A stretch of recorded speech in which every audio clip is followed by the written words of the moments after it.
White rice போட்டுட்டு எல்லாருக்குமே பிடிச்ச, அதுவும் எனக்கு ரொம்ப பிடிச்ச முட்டை. இந்த முட்டை இல்லைன்னா நான் இல்லை. அப்புறம் நல்லா தள்ளன்னு கருவாட்டு குழம்பு.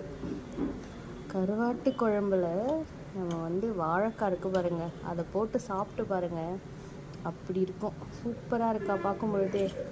அதுவும் கத்திரிக்காய் கருவாட்டு குழம்பு வச்சு நம்ம என்ன பண்ணணும்னா, அந்த முட்டையோட மஞ்சக்கரு தான் எடுக்கணும். அதான் ஹைலைட். மஞ்சக்கரு, கொஞ்சம் வாழைக்காய், கொஞ்சம் கருவாடு, கொஞ்சம் கத்திரிக்காய். கருவாட்டை முள் இருக்குது, அது அப்புறமா சாப்பிட்டுக்கலாம். அதை வச்சு அப்படி சாப்பிட்டா இப்படி இருக்கும், அப்படியே மணக்குது. உங்களுக்கும் இதே மாதிரி சாப்பிட்டா பிடிக்குமான்னு சொல்லுங்கள். நல்லா பிசைஞ்சிக்கலாம். எனக்கு ரொம்ப பிடிக்கும்.